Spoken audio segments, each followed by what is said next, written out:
Muy buenas noches, estimados doctores.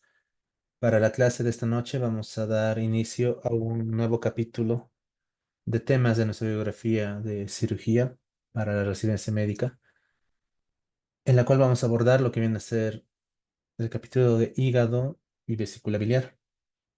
La parte de hígado la vamos a ver en dos clases, justamente para terminar esta semana. Estamos hablando de la clase esta noche, en la parte introductoria del capítulo número 31 del libro de Schwartz y posteriormente el día de mañana vamos a tocar dos temas que se encuentran en su biografía, que son tanto los quistes hepáticos como el absceso hepático. Ya la siguiente semana vamos a dedicar nuestras clases, las tres clases de la semana, para ver la parte de y vesícula biliar y vías biliares en la parte de lo que viene a ser su parte introductoria, que también está dentro del subtítulo de abdomen agudo en nuestra lista de temas. Y posteriormente también vamos a ver la colecistitis crónica, la colangitis.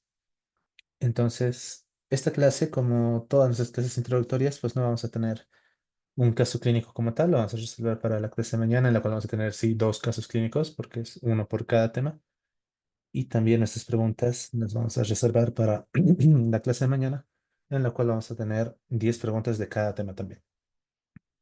Respecto a lo que nos va a presentar el texto en las primeras páginas de este capítulo 31, pues vamos a ver tanto lo que viene a ser la anatomía, pero una anatomía dirigida hacia la intención quirúrgica sobre el hígado y de igual forma la fisiología.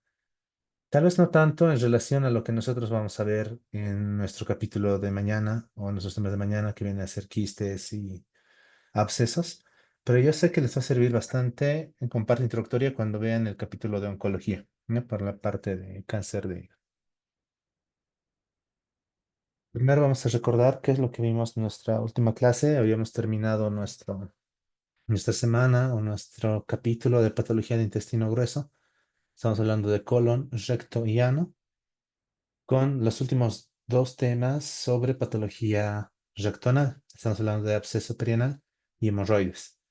Respecto al absceso perianal, recordamos, ¿no? El absceso perianal se define como una colección de pus en los tejidos adyacentes al ano y al recto y resulta de una infección en las glándulas anales, que se extiende hacia el espacio perianal. Su fisiopatología, pues infección de las glándulas anales, la obstrucción de la cripta con la colección purulenta y posterior infección de las criptas anales hacia nuestras columnas de Morgagni. La propagación de la infección, recordamos que donde se forma el foco infeccioso tiene que dirigirse o expandirse en una de varias direcciones posibles. Entonces puede extenderse a diferentes espacios perianales, incluyendo los espacios interesfinteriano, isquiorrectal y supralevador, siendo el más frecuente de todos el perianal. Justamente dependiendo a qué espacio comprometa, vamos a tenerlo clasificado, ¿no? El absceso perianal ubicado justo debajo de la piel alrededor del ano, el absceso interesfinteriano localizado entre los esfínteres interno y externo, el absceso isquiorrectal que compromete las fosas isquiorrectales que se encuentran laterales a nuestro esfínter anal y que tienen una comunicación posterior. Y cuando existe compromiso, perdón, de este espacio posanal profundo, podemos tener nuestros abscesos en herradura muy característicos de un absceso isquiorrectal. También tenemos los que se encuentran por encima del músculo elevador del ano, conocidos como abscesos supraelevadores, que pueden también originarse de una cripta o un absceso interesfinteriano o isquiorrectal que asciende, o también un foco de infección pélvica que desciende. Para la epidemiología, pues es común en los jóvenes, especialmente en varones, asociado a factores de riesgo como diabetes, enfermedad inflamatoria intestinal, inmunosupresión. Para su presentación clínica, pues los síntomas tenemos dolor anal severo y constante que empeora al sentarse o al defecar, también tumefacción y enrojecimiento perianal que se puede inspeccionar directamente al examen físico y el paciente suele referir fiebre y malestar general. Otros signos físicos son la presencia de una masa dolorosa y fluctuante cerca del ano y el eritema y el edema en la zona afectada. Para el diagnóstico, en el examen físico, con la inspección y la palpación cuidadosa del área perianal, ya nosotros tenemos idea de que estamos frente a un absceso. El examen digital rectal puede ayudar a localizar el absceso cuando este es más profundo, pero siempre hay que tener cuidado de que este tacto rectal puede que no sea muy tolerable o muy tolerado por nuestro paciente por el tema del dolor. En estudios de imagen tenemos una ecografía perineal que puede servir para evaluar la extensión del absceso y en casos muy complejos podemos pedir estudios de resonancia magnética para aquellos casos difíciles, complejos, recurrentes, especialmente en el contexto de una enfermedad inflamatoria intestinal. El manejo. Tenemos el drenaje quirúrgico como el tratamiento de elección, sino que el drenaje adecuado es crucial para la resolución del absceso. Generalmente se realiza bajo anestesia local o general, dependiendo de la extensión y dependiendo de la profundidad y la localización del absceso. Los antibióticos menciona que no son necesarios en todos los casos, en el sentido de que lesiones muy pequeñas, muy iniciales, podrían tratarse solamente con el drenaje, pero pueden ser indicados siempre y cuando haya celulitis extensa, compromiso inmunológico o condiciones subyacentes como diabetes mellitus. La cobertura típica para aerobios y anaerobios es necesaria. Estamos hablando de antibióticos de amplio espectro, como el ciprofloxacino asociado a metronidazol. Desde los cuidados postoperatorios, pues los baños de asiento ayudan a aliviar el dolor y promueven también la cicatrización. De igual forma, hay que indicar una analgesia adecuada. Entre las complicaciones tenemos la fístula perianal, que ocurre en aproximadamente un 30 a 50% de los pacientes después de que presentan un absceso, y la formación o la fístula se define como una formación de una conexión anormal entre el canal anal y la piel perianal. Entonces, es como si no se hubiese drenado de forma total el absceso, y lo que va a hacer un pequeño foco infeccioso es, mediante esa comunicación o conexión anormal entre el canal anal, la cripta obstruida, etcétera, y la piel perianal, va a ir mandando escasamente débito purulento. Ya no existe signos de flagosis y el dolor también es escaso. Respecto a la recurrencia, puede ocurrir recurrencia del absceso si el drenaje inicial no es adecuado y puede conducir a un cuadro séptico. No es muy frecuente, menciona el texto, pero es posible. En nuestro medio vemos que sí es frecuente, especialmente en pacientes inmunocomprometidos, especialmente en pacientes diabéticos. Más que todo porque en nuestro medio existe cierto tabú para poder abordar la valoración de patología genito anorrectal, ¿no? Entonces, muchas veces los pacientes sienten vergüenza de las molestias que tienen y apoyados en medicina tradicional, entre comillas, pues pueden permitir que estos cuadros vayan avanzando y sí pueden llegar a cuadros de sepsis. Diferenciación con condiciones similares. Las hemorroides trombosadas pues, pueden presentar también un cuadro de dolor perianal agudo, pero generalmente se identifica un trombo palpable sin fluctuación. La fístula rectal se diferencia por la presencia de una abertura externa con un drenaje crónico de material purulento. Y la enfermedad de Crohn pues, puede causar también abscesos perianales, fístulas y demás, pero con la característica de que estos cuadros son recurrentes y son complejos. Dentro de las consideraciones especiales, pues el impacto de la enfermedad inflamatoria intestinal porque está asociado a una mayor incidencia de abscesos y fístulas en pacientes con enfermedad de Crohn de presentación perianal, y el manejo puede ser más complejo debido a la inflamación subyacente. La importancia del diagnóstico temprano y el tratamiento adecuado nos permite evitar complicaciones como fístulas y cuadros de sepsis mediante nuestra intervención oportuna. Respecto a las hemorroides, las definimos como los cojines vasculares normales ubicados en el canal anal que, cuando se agrandan, se inflaman o prolapsan, causan síntomas, convirtiéndonos o convirtiéndose en una enfermedad hemorroidal. Se clasifican en internas, las que se encuentran por encima de la línea dentada, y externas por debajo de la línea dentada. Afectan aproximadamente al 4 a 5% de la población adulta. La prevalencia aumenta con la edad y es común en personas entre 45 y 65 años. ¿Cuáles son los factores de riesgo para la enfermedad hemorroidal? El estreñimiento crónico y el esfuerzo defecatorio, asociado a una dieta baja en fibra, el sedentarismo. Puede aparecer después de un embarazo y un parto. La obesidad y también la historia familiar de hemorroides están en relación. Las hemorroides internas entonces van a tener una clasificación. Nos recordamos que el grado 1, perdón, son aquellas que no se encuentran prolapsadas, no presentan, o bueno, no presentan el prolapso como tal, pero sí pueden presentar sangrado. En el grado 2 se diferencian porque sí existe prolapso al esfuerzo, pero este se reduce de forma espontánea. En el grado 3 el prolapso requiere reducción manual y en el grado 4 el prolapso es irreductible. ¿Cuáles son los síntomas? El sangrado rectal, pero tiene una característica. Este sangrado rectal suele ser indoloro y suele ser de un color rojo rutilante o brillante. Puede asociarse a prurito anal. Puede existir dolor y molestia más común en las hemorroides externas trombosadas porque al ser externas están en relación al anodermo. Puede existir prolapso hemorroidal y también secreción mucosa y sensación de evacuación incompleta. Para el diagnóstico tenemos que utilizar nuestra historia clínica en su examen físico, que incluye siempre una inspección visual y un examen digital rectal. Una endoscopía nos permite visualizar las hemorroides internas y una proctosigmoidoscopía o una colonoscopía nos permite evaluar otras causas de sangrado rectal y también descartar malignidad.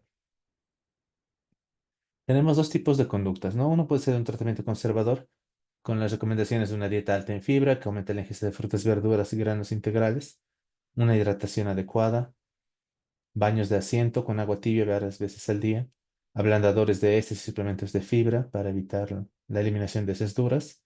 Y también existe una gran gama de cremas y supositorios tópicos o medicamentos tópicos que permiten aliviar los síntomas del dolor y el prurito.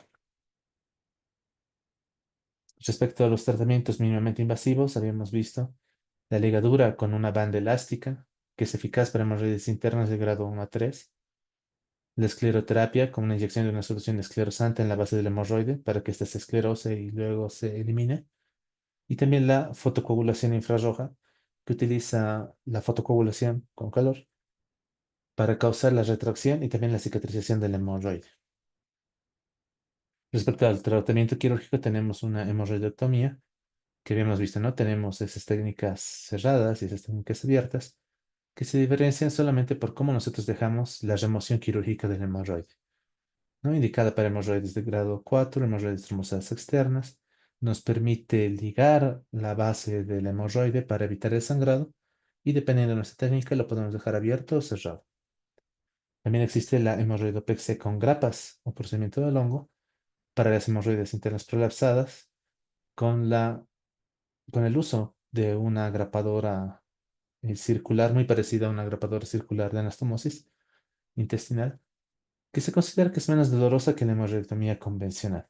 Sin embargo, ningún procedimiento puede estar exento de algún tipo de complicación, ya que puede existir con frecuencia dolor postoperatorio, sangrado, infección, por el dolor puede existir retención urinaria y en algunos casos por la cicatrización puede existir estrechez anal por una estenosis o cuando se compromete las fibras del esfínter, de los esfínteres anales, una disfunción esfinteriana que puede llevar a la incontinencia también. Para la prevención de recurrencias, es muy importante siempre la dieta alta en fibra y una buena hidratación.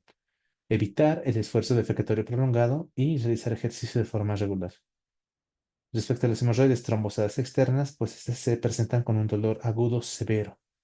El tratamiento incluye la escisión del trombo bajo anestesia local si se presenta dentro de las primeras 72 horas.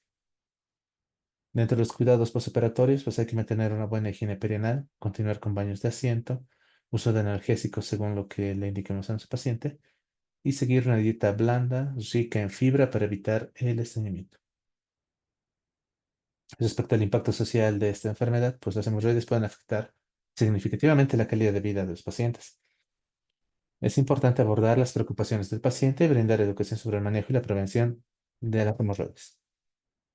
Respecto al seguimiento, la evaluación clínica regular para monitorear o monitorizar la resolución de los síntomas y prevenir las complicaciones es importante.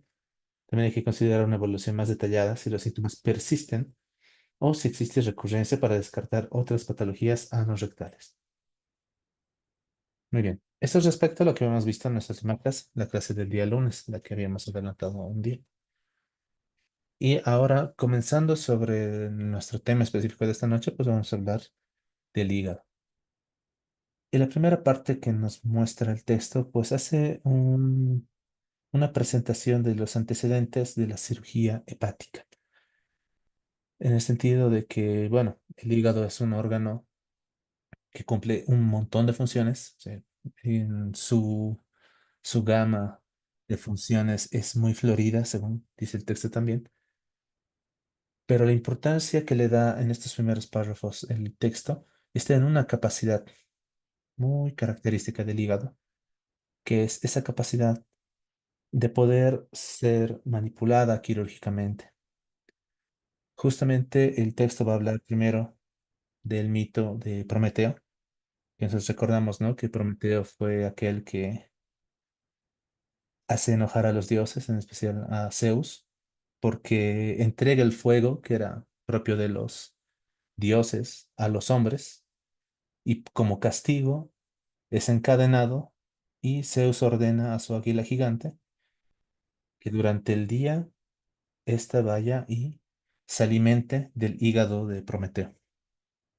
Y durante la noche, este hígado se regenera y al día siguiente nuevamente el águila vuelve a comer su hígado durante el día, ¿no? Haciendo un círculo interminable, un castigo interminable por esa ofensa a los dioses. ¿Esto qué quiere decir? O sea, llama la atención el hecho de que ya los griegos, al hablar de este mito de Prometeo, tenían la idea de que este hígado era capaz de regenerarse.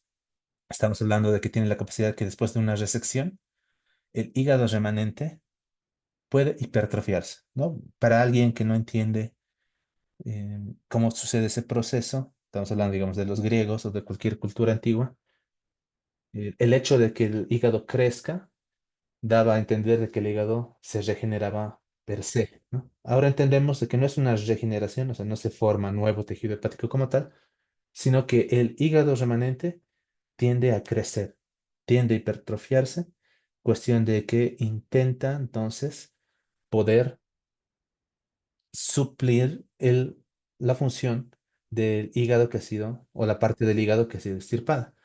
Es tanto así que el hígado como tal lo nosotros lo conocemos, proviene del griego arreglar o reparar. Más específicamente vendría del vocablo hepar, que significa reparable. Entonces, ya desde su definición, desde la primera vez que nosotros hablamos de hígado, tomamos en cuenta esa capacidad propia de este órgano que lo permite ser muy manipulable para el tema de las cirugías, ¿no? Desde 1888, cuando se realiza la primera resección hepática electiva, este tipo de procedimientos ya empiezan a ser descritos entonces inicialmente en Alemania por Langenbach. Después, en 1908, Pringle describe una investigación en la revista, ¿no? Anales de Cirugía, con el título Detención de la hemorragia hepática debido a traumatismo, describiendo una maniobra en la cual, pinzando o tomando el hilo hepático, se puede controlar la hemorragia. Justamente es esta maniobra la que va a recibir el nombre del autor. Estamos hablando de la maniobra de Pringle, que es una maniobra muy importante justamente para el manejo y el abordaje del traumatismo hepático. Pero no solamente en traumatismo hepático, cuando nosotros hablamos de resección hepática formal, el control de los vasos que se encuentran a nivel del hilio hepático se realiza mediante justamente esta maniobra de Pringle. También el texto nos menciona, ¿no? que a partir de lo que había descrito Pringle en 1980, ha existido como unos 50 años en los cuales el avance del estudio y la descripción de la cirugía del hígado ha sido lenta. Sin embargo, trabajos como el de Rex y Cantley et al., o sea, los más sobresalientes Rex y Cantley, asientan las bases para posteriores descriptores, ¿no? Para la década de 1950, basados en estos estudios, es que empiezan a describir y hacer más informes clínicos, más contribuciones quirúrgicas, científicas, a partir de las descripciones de Cohn, Giorgio, Haley, Lorda Jacob y Sterls, como los que sientan las bases para la cirugía hepática moderna, preparando el camino, como menciona el texto. Eso como parte introductoria, ¿no? Entonces es importante conocer entonces la anatomía del hígado, nuestra anatomía macroscópica. Y el texto nos dice, ¿no? Se considera entonces el órgano más grande del cuerpo y llega a pesar alrededor de 1500 gramos. Tiene la característica de que se encuentra protegido por la caja torácica y es un órgano intraabdominal intraperitoneal. que se encuentra en la región superior derecha, justo debajo del diafragma. Ahora, este órgano tan voluminoso tiende a encontrarse localizado o, perdón, fijado mediante la presencia de diferentes ligamentos. Como podemos ver aquí, tenemos uno que es el ligamento redondo. También tenemos la presencia del ligamento falciforme, que inocentemente nosotros podríamos pensar que nos ayuda a dividir el hígado en izquierdo y derecho. Inicialmente, quienes describieron la anatomía del hígado pensaban que de igual forma la presencia de este ligamento permitía dividir a este lado recién el izquierdo y a este lado el derecho. Pero ahora sabemos que en realidad la división no se encuentra en relación a este ligamento falciforme, pero es muy llamativo, ¿no? Entonces, es importante, junto con, por ejemplo, el ligamento venoso fibroso, o lo que conocemos como el ligamento venoso de Arancio, también la presencia de los ligamentos triangulares que se encuentran a ambos extremos, ¿no? El triangular derecho y el triangular izquierdo, que cuando se prolongan de forma anterior, posterior, dan origen a los ligamentos coronarios del hígado. Y esa es la figura, ¿no? Que nos muestra justamente los ligamentos. Es la primera figura del capítulo 31. Además, no tenemos solamente estos ligamentos que se encuentran fijando el hígado hacia la pared abdominal, sino también tenemos dos ligamentos que se encuentran uniendo el hígado con otras estructuras, en este caso el estómago. Tenemos entonces el ligamento gastrohepático, que es este, ¿no? Yéndonos hacia el ilio de la vesícula, del hígado, perdón, encontramos nosotros nuestro ligamento gastrohepático y de igual forma nuestro ligamento hepatoduodenal. La gran característica de este ligamento hepatoduodenal es que contiene las estructuras del ilio hepático. Estamos hablando del conducto biliar común, la arteria hepática y por detrás la vena porta. ¿Qué es importante? Aquí podemos ver, ¿no? El agujero de Winslow. Este agujero de Winslow, también conocido como agujero epiploico, conecta la cavidad peritoneal y hacia atrás con lo que viene a ser la retrocavidad o la transcavidad de los epiplones. Entonces, mm, nosotros por detrás de nuestro ligamento hepatoduodenal podemos encontrar el agujero de Winslow y ingresando por ahí podemos realizar nuestra maniobra de Pringle. Eso es lo importante. A través de ese agujero de Winslow nosotros podemos pasar nuestra pinza para hacer la toma de nuestro hilio hepático y mediante nuestra maniobra de Pringle controlar el sangrado pues, por un traumatismo o en una resección hepática. Les había mencionado, la presencia del ligamento falciforme inicialmente hacía pensar que el hígado izquierdo era mucho más pequeño que el derecho, pero en realidad, si nosotros recordamos que el hígado se divide en lóbulos tanto derecho e izquierdo como los representantes más grandes, sí, el lóbulo derecho es más grande, estamos hablando de un 60-70% y el izquierdo de un 40-30%, pero la línea que los divide no es el ligamento falciforme, es la línea de Cantle. Esta línea de Cantle es una línea que se dirige desde nuestra fosa de la vesícula hacia lo que viene a ser nuestra vena porta, ¿no?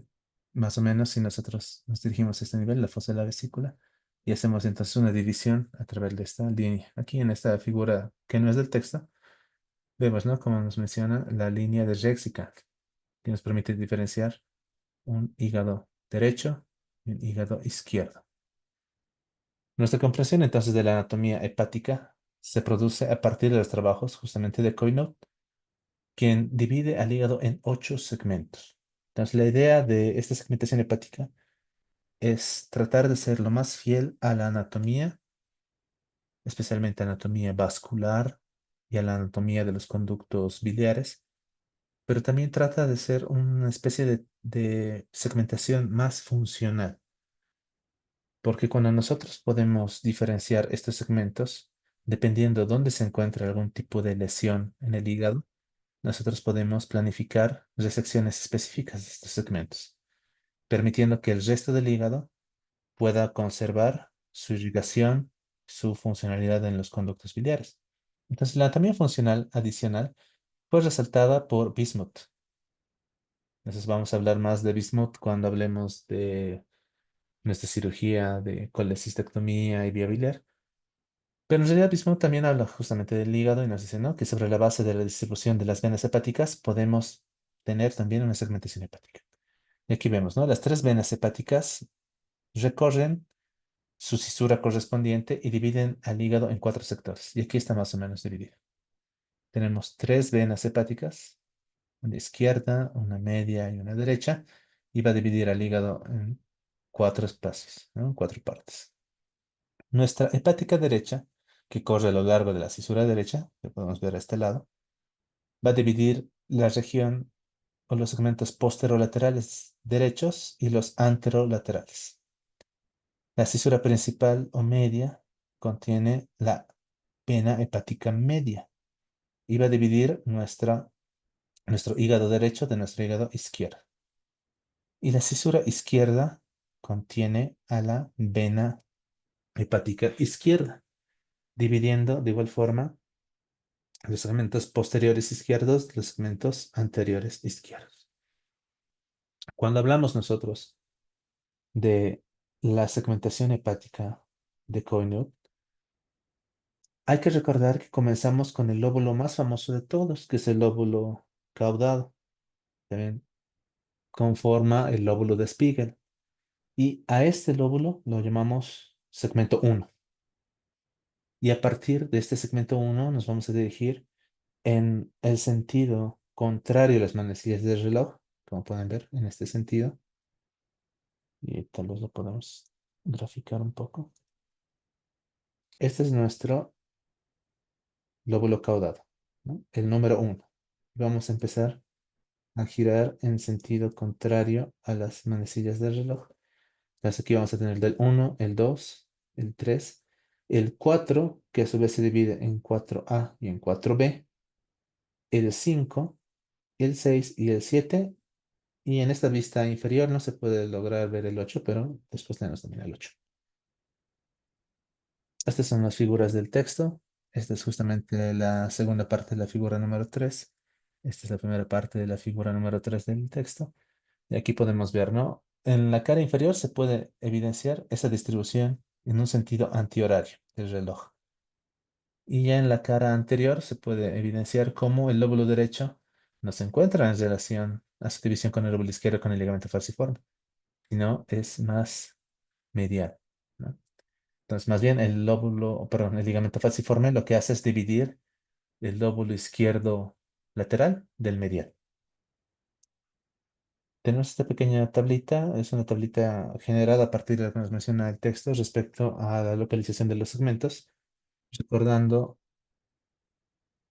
que el segmento uno es nuestro lóbulo caudado que va a comprometer tres sectores, el lóbulo de Spiegel, una porción paracabal y un proceso caudado, ¿no? Todos estos tres conforman nuestro lóbulo caudado o segmento uno.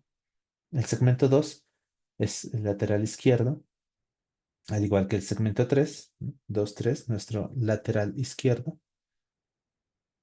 El lóbulo 4, aquí podemos ver, ¿no? El 4A y el 4B, conocido como cuadrado, aunque es un término que según el texto no debería utilizarse o está quedando en desuso, que corresponde al segmento medial izquierdo. O sea, forma parte del lóbulo izquierdo, pero es su segmento medial.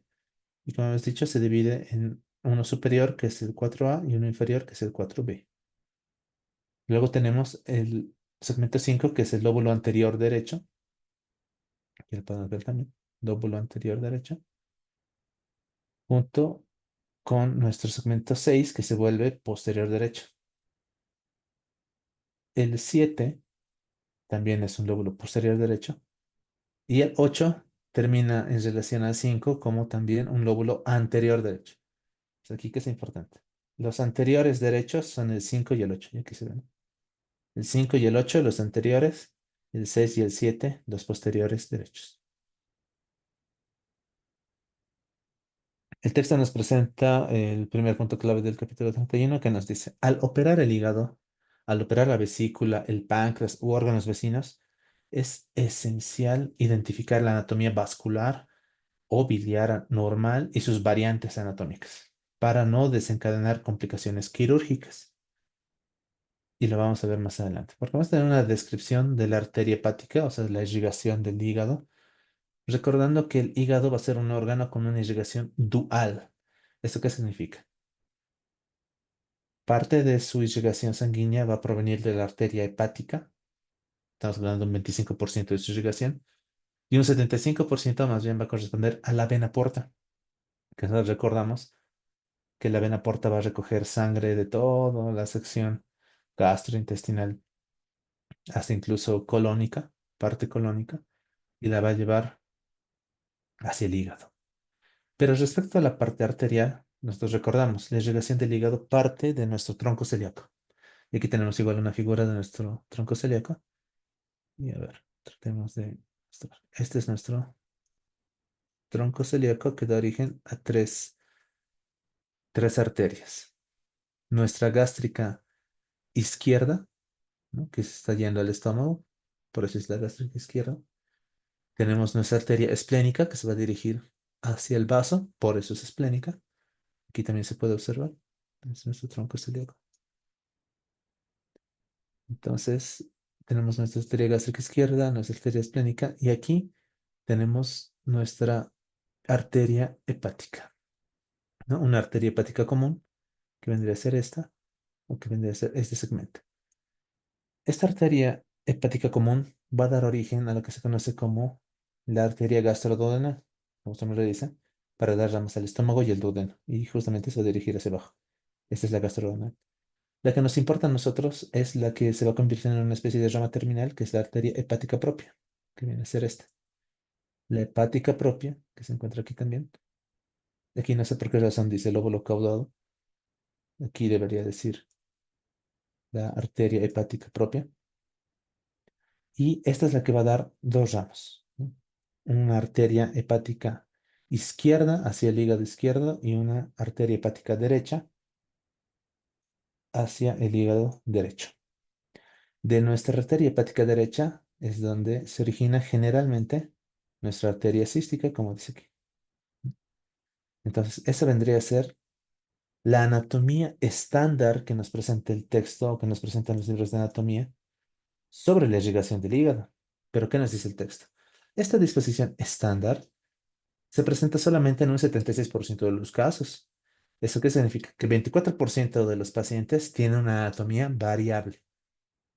Entonces, esta descripción tan bonita de los libros no la vamos a encontrar en todos los pacientes. Vamos a tener pacientes entonces con variantes anatómicas arteriales.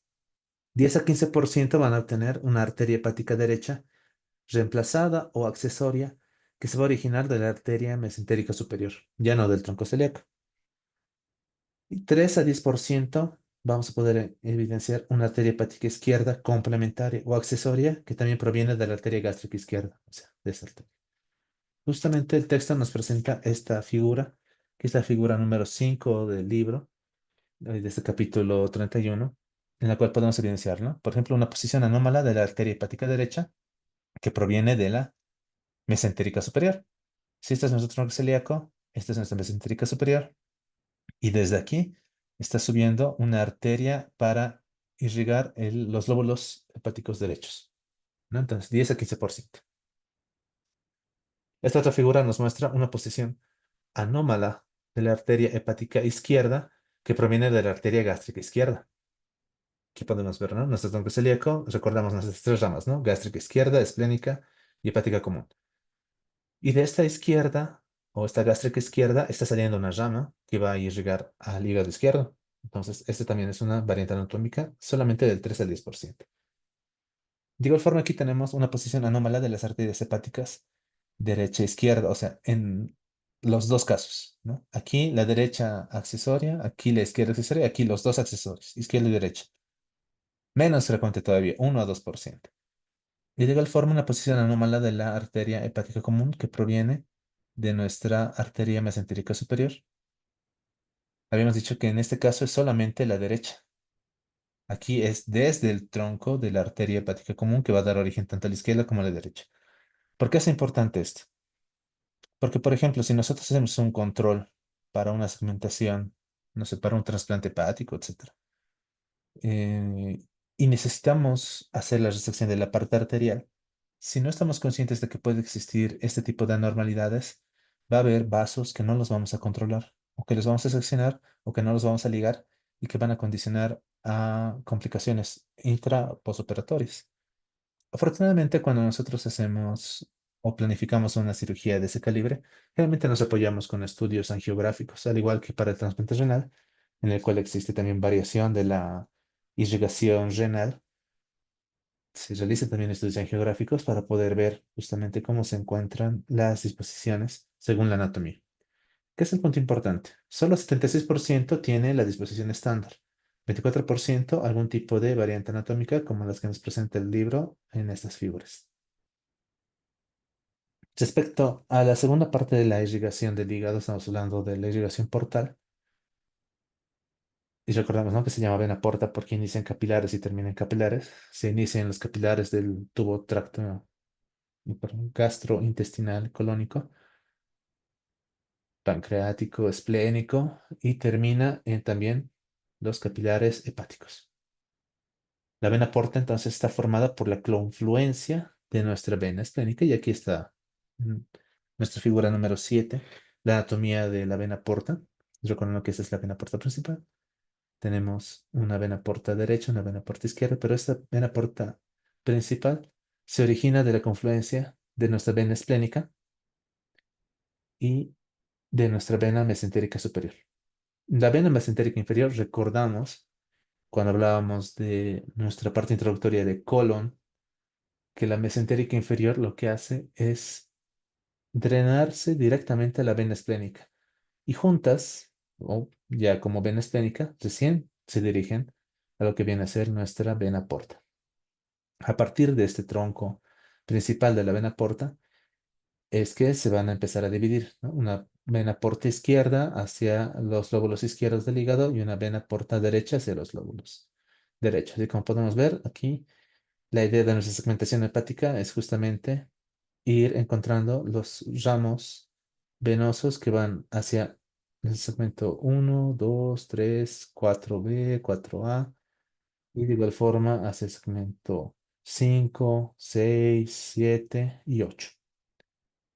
Entonces, la vena porta principal atraviesa el hilo hepático antes de dividirse en ramas izquierda y derecha. Entonces, pasando este hilo hepático es que va a existir esa división. La vena porta entonces drena la sangre esplácnica del estómago, del páncreas, del vaso, del intestino delgado y la mayoría del colon y la dirige hacia el hígado y del hígado recién regresará a nuestra circulación sistémica. La presión de esta vena porta es una presión que en una fisiología normal se considera como baja. Estamos hablando solo de 3 a 5 milímetros de mercurio.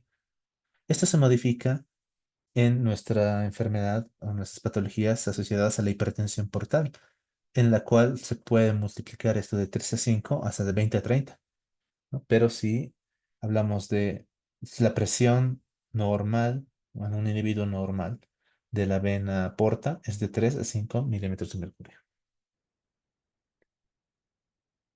Es así como nuestro sistema portal va a terminar en los sinusoides hepáticos, ¿no? En los capilares y atravesando los sinusoides hepáticos.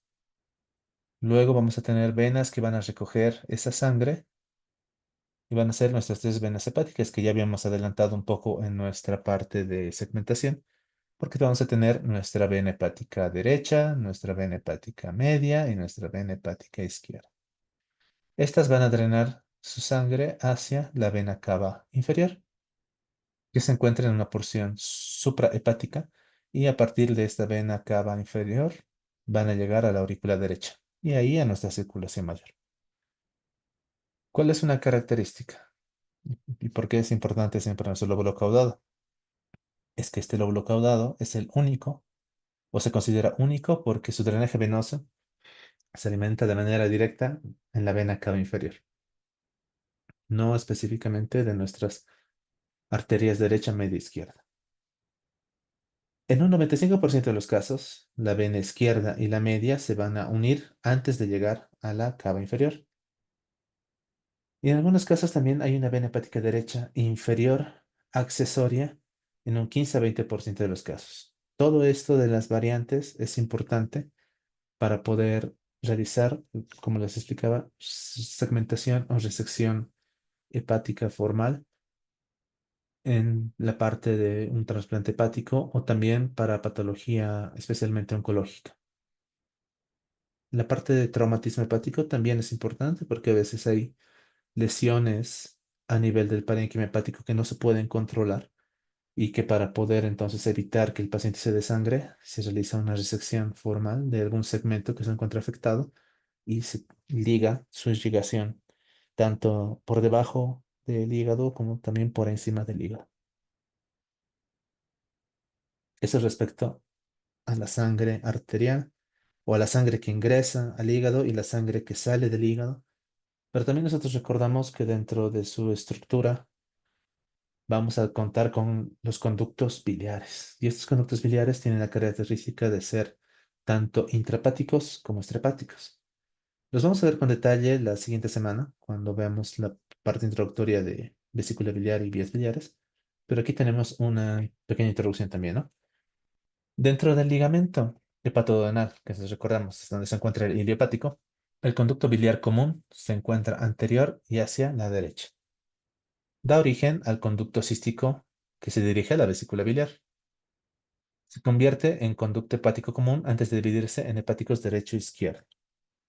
Aquí podemos ver a nivel del ilio, a nivel del ilio tenemos nuestra vena porta. Por detrás está pasando la cava inferior. Pero, ¿qué nos acaba de decir el texto? Que el conducto biliar común se encuentra anterior y hacia la derecha, ¿no? Si es el lóbulo derecho, entonces hacia la derecha y por delante de nuestra vena porta se encuentra nuestro conducto común, o también conocido como colédoco. Si nosotros describimos la anatomía como lo hace el texto de abajo para arriba, entonces este conducto colédoco va a dar nuestro conducto cístico, que lo vamos a hacer chiquitito, conducto cístico hacia nuestra vesícula biliar. Y luego vamos a tener un conducto común, hepático común. Hepático porque va a dar origen al hepático derecho y a nuestro hepático izquierdo. ¿Mm? Eso es lo que nos está describiendo esta parte, ¿no? Se convierte en conducto hepático común y luego se divide en hepáticos derecho e izquierdo. Entonces recordamos muy bien que la idea de los conductos biliares es la excreción. Entonces más bien se forman el árbol biliar a nivel de nuestro parénquima hepático y formando cada vez ramos más gruesos, más gruesos, más gruesos que confluyen del hígado derecho en el hepático común, del hígado izquierdo, perdón, en el hepático derecho y del lado izquierdo en el hepático izquierdo y que estos confluyen en un hepático común y al unirse con el conducto cístico nace el conducto colédoco. Y este conducto colédoco lo que hace es llevar o recoger toda esa bilis hacia el intestino, hacia nuestra segunda porción del duodeno. El texto también, perdón. Mm, El texto también nos dice que en 30 a 40% de los casos hay una confluencia no estándar de conductos hepáticos accesorios o aberrantes. El conducto cístico también tiene un patrón variable de drenaje en el conducto biliar común. Y esta variabilidad, estamos hablando de un 30 a 40%, puede ocasionar una lesión potencial o la presencia de una fuga o fístula biliar posoperatoria durante una colecistectomía o durante una resección hepática. Hay que recordar que nuestra vesícula biliar se asienta adherida a los segmentos hepáticos 4B y 5. Vamos a verlo a este nivel, ¿no? 4B y 5. Ahí se encuentra nuestra vesícula biliar adherida. Y hacia el ilio, el conducto biliar. Entonces, tenemos que estar conscientes que 30 a 40% no va a respetar esta distribución. Y vamos a tener variables anatómicas. Justamente la figura 9 del libro, de nuestro capítulo 31, nos presenta las principales variaciones de la confluencia del conducto hepático. Por ejemplo, aquí tenemos una bifurcación normal en el 57% de los casos y una bifurcación en tres conductos en un 12%. ¿No? Aquí podemos ver hepático derecho, lo que viene a ser nuestro izquierdo, ¿no? Hepático izquierdo, hepático derecho, y aquí la presencia, por ejemplo, de un accesorio. ¿No? Ahora, en esta imagen número C nos dice, ¿no? Tenemos la presentación o la forma en la cual el derecho se vuelve anterior o también se puede volver posterior, que drena al hepático común. De igual forma, aquí podemos ver cómo se vuelve posterior o puede ser también anterior y que drena o se une al hepático izquierdo, ¿no? Llega hasta el lado izquierdo para juntarse. Aquí, por ejemplo, existe ausencia de la confluencia del conducto hepático, ¿no? 3% nada más. Y también aquí tenemos un drenaje del conducto derecho posterior al conducto cístico, ¿no? Aquí el derecho se está uniendo al cístico y juntos se están uniendo al conducto principal. Entonces, imagínense, cuando uno está operando una cirugía de vesícula, estamos en una colecistectomía, que es una de las cirugías más rutinarias o frecuentes que podemos realizar. La idea es siempre seccionar conducto cístico a este nivel, ¿no? Solamente seccionar el conducto cístico. Nos alejamos lo más que podemos de nuestro árbol biliar o de nuestro conducto biliar principal. Pero imagínense que se hace una disección tal vez rápida, por decir una palabra, de nuestro tejido que se encuentra a este nivel y nosotros pensamos que el conducto cístico se encuentra a este nivel. Decimos, este es el conducto principal, aquí debe estar el conducto hepático común y el derecho y el izquierdo se encuentran más arriba, entonces yo puedo con seguridad seccionar aquí. Pero acaban de ver en esta presentación, nos estamos seccionando también el derecho. Y entonces a este nivel ya puede existir nuestra fuga, ¿no? Después nosotros desprendemos esto y esto va a quedar abierto y tenemos nuestra fuga biliar. Entonces es muy importante, bueno, eso se va a ver un poco más cuidado en la parte de cirugía de vesícula, pero el conocer este tipo de variaciones anatómicas es importante, como decía nuestro punto clave, para no desencadenar complicaciones quirúrgicas, ya sea para nuestra cirugía de vesícula o para una sección hepática.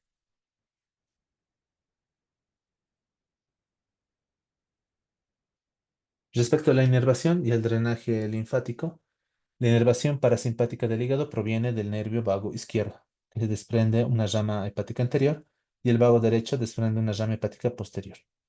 Esto es parasimpático. Respecto a la inervación simpática, involucra a los nervios esplácnicos torácicos mayores y al ganglio celíaco. Es interesante que el texto nos dice, ¿no? Por ejemplo, cuando nosotros hacemos un trasplante hepático, tenemos que denervar el hígado para poder extirparlo. Y este hígado denervado después de un trasplante parece funcionar con una capacidad normal, parece no repercutir mucho, entonces la parte del efecto de la inervación y demás se encuentra todavía en estudio. Es un campo en el cual, por esta característica del trasplante hepático, pues deja mucho a qué pensar. Ahora, cuando nosotros realizamos algún tipo de procedimiento, es común hablar de omalgia. Quienes han atendido pacientes después de una cirugía de vesícula o quienes tal vez han sido pacientes y han sido operados por cirugía laparoscópica, en algún momento pueden presentar omalgia. Y nos dicen, ¿no? Una causa común de dolor referido al hombro derecho y a la escápula es el nervio frénico derecho. Este nervio frénico derecho se estimula, por ejemplo, en los casos de hepatitis, por la distensión de la cápsula de Gleason cuando existe hepatomegalia o también por la irritación diafragmática, que eso puede surgir por el CO2 de nuestra cirugía laparoscópica, ¿no? Entonces, la irritación de este nervio frénico derecho produce esa omalgia derecha. Respecto al drenaje linfático, pues la linfa se produce dentro del hígado y se drena a través del espacio perisinusoidal de Disset y las hendiduras periportales de Moore y los linfáticos más grandes se van drenando hacia los ganglios linfáticos del conducto cístico, que se encuentra en el hilio hepático. Dentro de los más representativos de esta cadena ganglionar está el ganglio de Calot. así también como el conducto biliar común o los ganglios del conducto biliar común, de la arteria cística y los ganglios linfáticos celíacos y retopancreáticos. Pero también vamos a tener que la linfa hepática se drena hacia los ganglios linfáticos cardiofrénicos, en la parte superior también. No solamente hacia el ilio, también tendrán ganglios en la parte superior o suprahepática. Esto respecto a la anatomía que nos presenta el texto. Si se dan cuenta, es una anatomía muy dirigida hacia la segmentación y hacia lo que viene a ser una planificación de una cirugía hepática. En ese sentido, ahora la parte de fisiología no entra mucho en lo que viene a ser nuestra planeación de una cirugía o de un procedimiento quirúrgico. Es más, tal vez se pueden dar cuenta de que no vamos a hablar mucho respecto a algo que vayamos a utilizar en nuestra clase de mañana, tal vez en la parte de infección, ¿no? Pero hay que recordar que el hígado, como dice nuestro punto clave número 2, es la glándula más grande del cuerpo y desempeña una amplia gama de funciones. Tiene un extraordinario espectro de funciones. Estas incluyen desde procesos de almacenamiento, como de glucógeno, metabolismo, producción y secreción. Interviene en el metabolismo de la glucosa, de los lípidos y las proteínas. Respecto a la glucosa o los carbohidratos, en ayuno condiciona o favorece la glucogenólisis, o sea, fragmentar el glucógeno para obtener glucosa. Y cuando ya no tenemos glucógeno, pues también produce la gluconeogénesis o la obtención de glucosa a partir de otros elementos que no son carbohidratos. Podemos obtener carbohidratos a partir de lípidos, a partir de proteínas y de eso se encarga el hígado en estado de ayuno. En cambio, en un estado postprandial, o después de la ingesta de alimentos, cuando existe un exceso de glucosa, esta también tiende a eliminarse sintetizando glucógeno. Se puede también fragmentar en una glucólisis o también dar origen a la lipogénesis, ¿no? Origen a tejido adiposo, como almacenamiento también. Interviene en la formación de la bilis, en la producción de colesterol y también de ácidos grasos. Respecto a las proteínas, interviene en la formación de amoníaco, de aminoácidos, de proteínas plasmáticas circulantes. De entre las más representativas, pues la albúmina, tenemos los factores de la coagulación, sistemas fibrinolíticos también, o sea, tanto la coagulación como la fibrinolisis, y de forma inmunitaria o hacia la función inmunitaria, también se encarga de producir los compuestos de la cascada del complemento. Tiene también un efecto o una función desintoxicante, ya que se encarga de la desintoxicación de muchas sustancias a través del metabolismo de los medicamentos.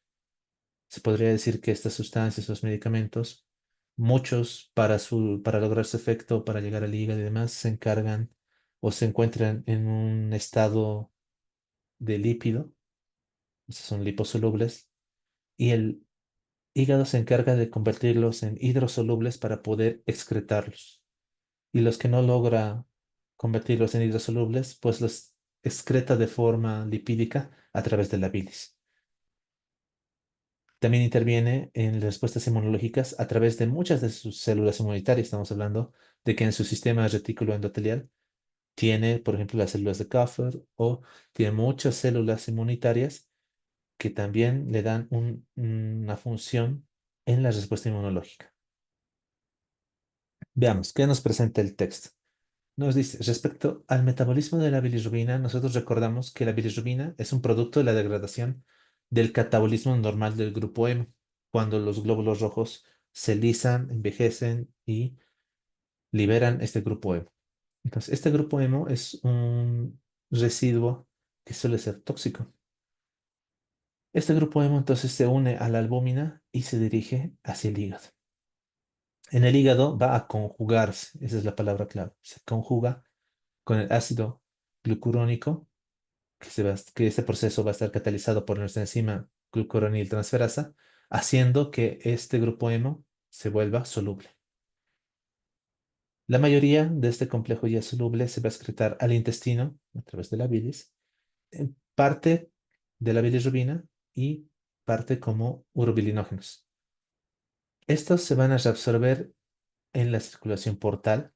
Estamos hablando que a nivel del ilion terminal no todo se llega a excretar, sino que parte también se va a volver a absorber y por la circulación portal va a volver al hígado, donde va a volver a ser conjugado y nuevamente se va a excretar. Y una buena parte también va a pasar a la circulación mayor y como es soluble, se va a excretar por la sangre a la orina y se elimina por la orina. Justamente se encarga de darle color a la orina. Respecto a la formación de la bilis, recordamos que la bilis es un líquido complejo. Contiene sustancias orgánicas e inorgánicas disueltas en una solución alcalina, ¿no? Recordamos, la bilis no es ácida, es alcalina. Los componentes principales de la bilis son el agua, los electrolitos, los pigmentos biliares, las sales biliares, los fosfolípidos y el colesterol. Cumple dos funciones. Ya lo habíamos visto en la parte de intestino delgado, que para poder realizar la digestión y absorción de los lípidos tiene que existir bilis. Pero también, acabamos de mencionarlo, la bilis va a ser un medio en el cual se van a poder eliminar productos de desecho que generalmente son liposolubles. Las sales biliares, entonces, que se secretan, se reabsorben y se reutilizan, al igual de esta forma, como sucedía con la bilirrubina y los urobilinógenos, las sales biliares son importantes. Se reabsorben y se reutilizan hasta en un 90 a 95%. Esto a través de lo que se conoce como circulación enterohepática. En otras palabras, el intestino delgado, la parte del ileón terminal, se encarga también de absorber o reabsorber estas sales biliares y a través de la circulación portal vuelven al hígado en esa circulación enterohepática. Respecto al metabolismo de los fármacos, el texto nos dice, ¿no? Interviene en una gran variedad de procesos para poder metabolizar los fármacos y también encargarse de su excreción. Existirán entonces dos reacciones principales que nos describe el texto. Una fase uno que comprende las reacciones de oxidación, de reducción y de hidrólisis de las moléculas. Y una fase 2 con reacciones de conjugación, en la cual vamos a tener la presencia del glucoronato, del acetato, del glutatión, de la glicina, del sulfato, del metilo. Todo esto con la intención de que esos metabolitos, esas moléculas no se encuentren libres, no se encuentren solas, sino más bien oxidadas, reducidas, hidrolizadas o conjugadas. Respecto a los fármacos, es importante recordar cómo, por ejemplo, el paracetamol en dosis normales no tiende a tener mucha toxicidad, pero en altas dosis sí se considera tóxico, porque va a alterar el sistema citocromo P450. Y los resultantes de esta alteración son directamente tóxicos para las células del hígado. Es por eso que el glutatión permite más bien la excreción de estas unidades y cuando nosotros tenemos un paciente que se encuentra intoxicado por paracetamol, mediante la suplementación de compuestos sulfidrilo, como la acetilcisteína, es que podemos ayudar a este glutatión a que excrete los residuos de nuestra intoxicación por paracetamol. Y es por eso que recordamos, ¿no? Intoxicación por paracetamol, antídoto, acetilcisteína. Luego el texto nos habla de las pruebas de la función hepática y nos dice, ¿no? Hablar de pruebas de función hepática es hablar de un término que se usa para referirse a la medición de los niveles de un grupo de marcadores séricos para valorar la disfunción hepática. O sea, lo que queremos es valorar la función del hígado. Y aquí nos presenta, ¿no? Tenemos las transaminasas, que las conocemos como la aspartato transaminasa o AST, o también la conocemos como GOT. Y también la alanina transaminasa como ALT o también como GPT. También tenemos la presencia de la fosfatasa alcalina y también tenemos la presencia de la gamma glutamil transpeptidasa o GGT. Y también podemos hacer la medición de las bilirrubinas. Ahora, en ese sentido, todos nosotros hemos debido ver medición de transaminasas, de fosfatasa y de bilirrubinas. Pero esta GGT no es algo que nosotros utilizamos mucho en nuestro medio, ¿no? Pero en el texto nos menciona que sí es importante para poder diagnosticar o descartar algunos diagnósticos. ¿Qué es lo llamativo cuando nos habla de estas pruebas? Que en realidad estamos hablando o utilizando mal el término, porque estas pruebas, las transaminasas, la fosfatasa, la bilirrubina, no miden la función hepática. Lo que hacen es medir el daño celular hepático. Y más bien las pruebas que sí se encargan de medir la función hepática son la medición de la albúmina sérica, recordando que el hígado se encarga de la producción de albúmina, y también el tiempo de protonurina, recordando que el hígado se encarga de la producción de factores de la coagulación. Sin embargo, también hay que recordar que estos laboratorios pueden alterarse por deficiencia de vitamina K, que es necesaria para la producción de ciertos factores de la coagulación.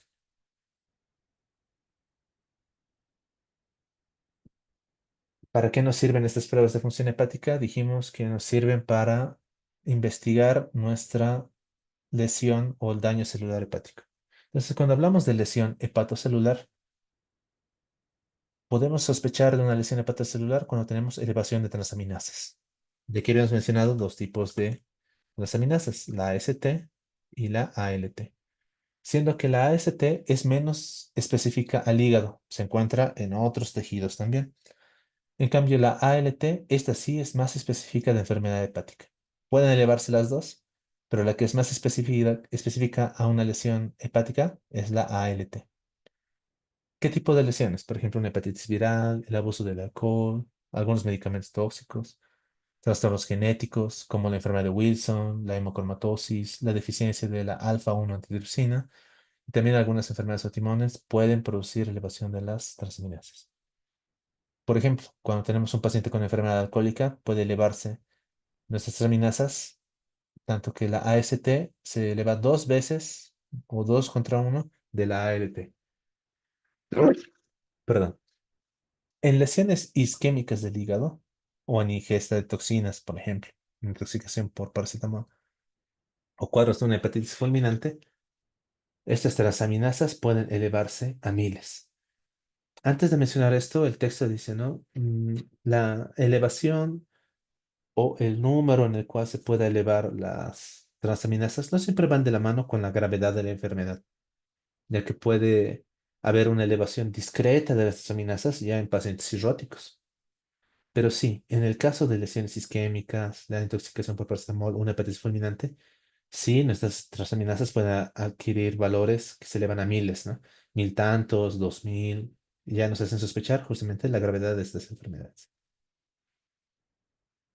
Otra alteración de la función hepática, pues es la función sintética anormal. Nosotros recordamos, el hígado produce cerca de 10 gramos de albúmina por día, pero esta producción de albúmina depende de varios factores. No es que solamente va a depender de la función normal del hígado, dependerá del estado nutricional, de la disfunción renal, de enteropatías con pérdida de proteínas y también algunos trastornos hormonales. Ahora, habíamos dicho, la albúmina es un marcador de la función, no de la disfunción, no del daño. Es así, ¿no? No es un marcador de disfunción, debido a que tiene una larga vida media, entonces de 15 a 20 días. El paciente puede cursar con una intoxicación por paracetamol, por decirlo así. Y si nosotros medimos la albúmina, va a estar normal.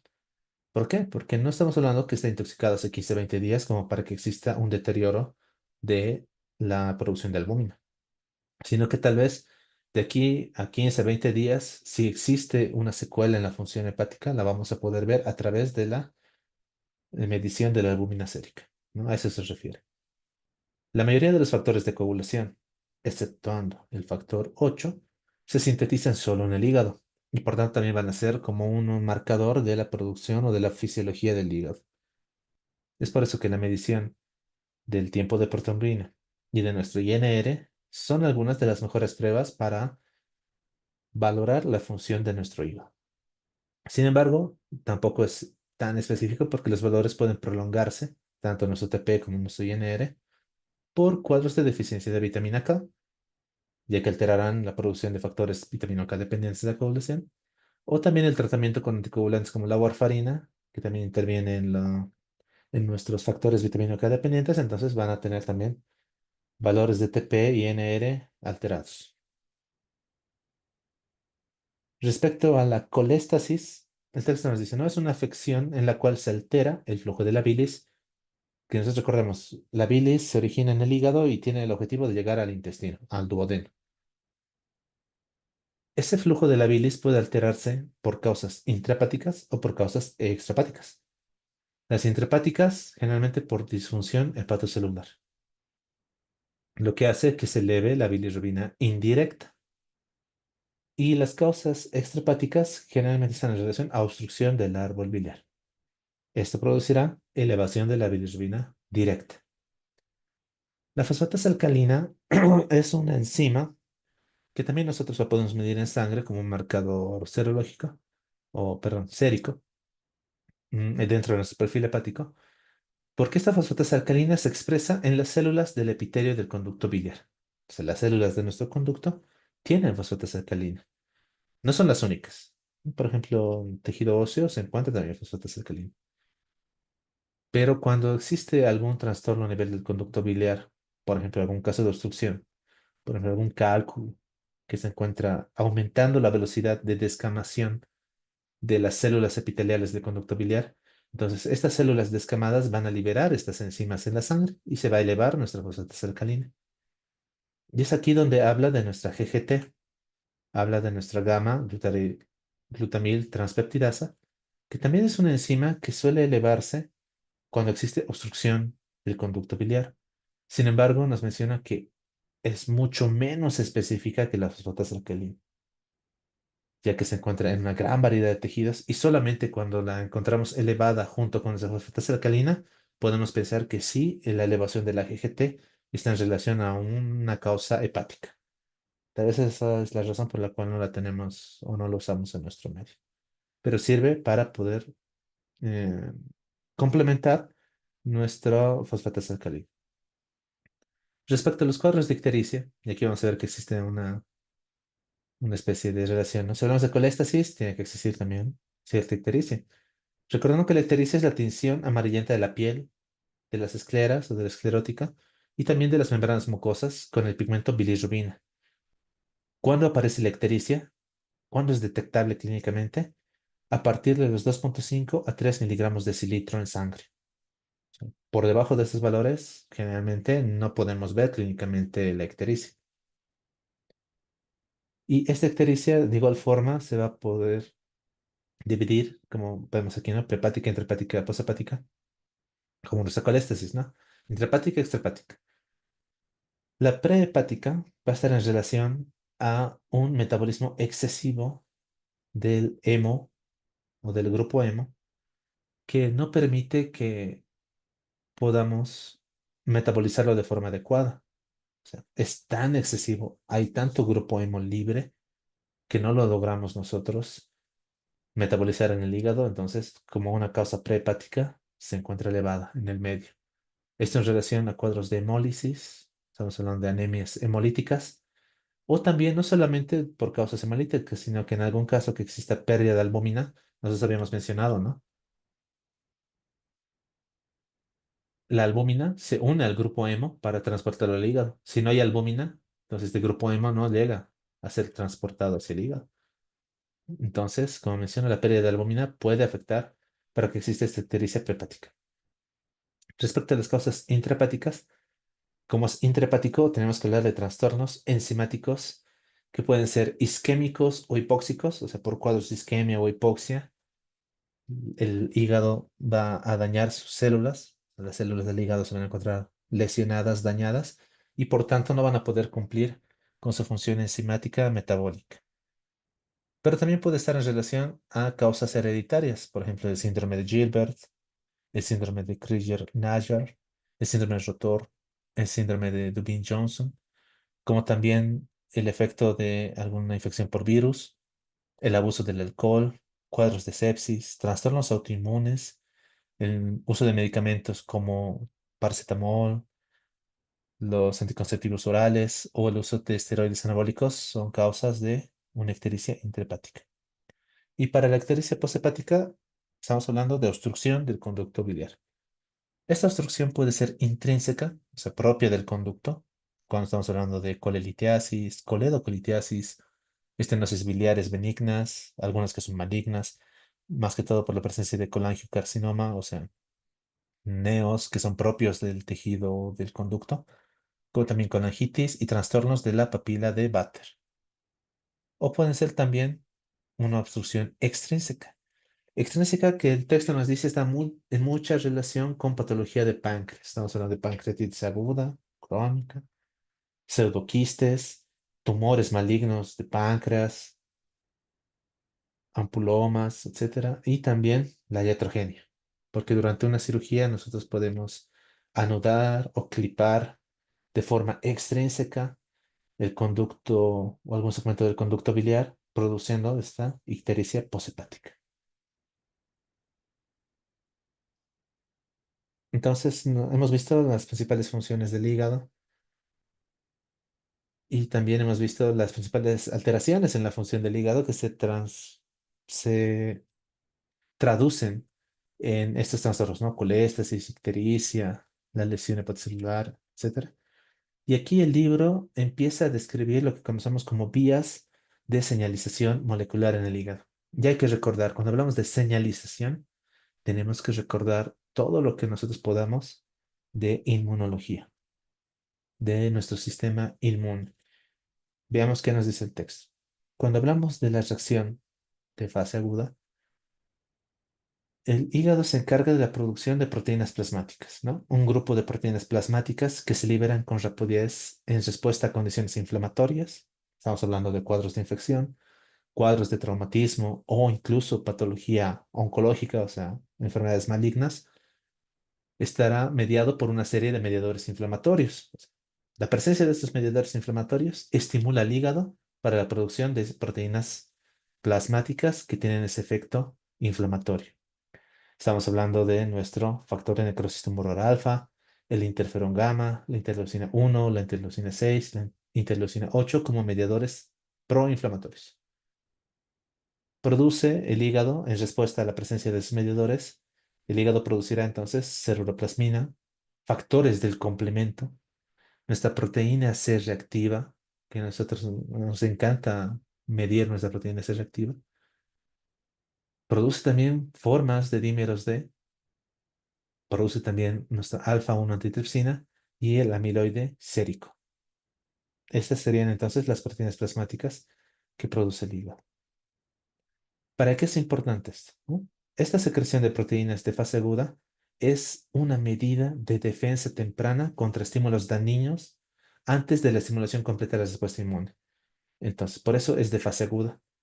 Apenas el organismo detecta una lesión, ya sea por infección, y esto es importante porque a mí me gusta hablar mucho de esto en la parte de choque, en el sentido de que cuando tradicionalmente se hablaba de la parte de inmunología, decíamos, el cuerpo se encarga de reconocer lo propio y lo extraño. Pero ese es un punto demasiado, o un paradigma demasiado simplista de lo que viene a ser la inmunología. Y ya en las últimas décadas hemos empezado a conocer más de cómo realmente se activa, se inactiva y se regula esta respuesta inmunitaria. Entonces, no solamente va a reaccionar a una infección por alguna bacteria extraña, virus, parásito, etcétera. Reacciona ante un traumatismo. Y es la característica de que estos traumatismos pueden ser estériles, en el sentido de que un traumatismo cerrado, digamos, a nivel del hígado, no presenta la presencia de una bacteria, pero también vamos a tener liberación de mediadores inflamatorios. ¿Por qué razón?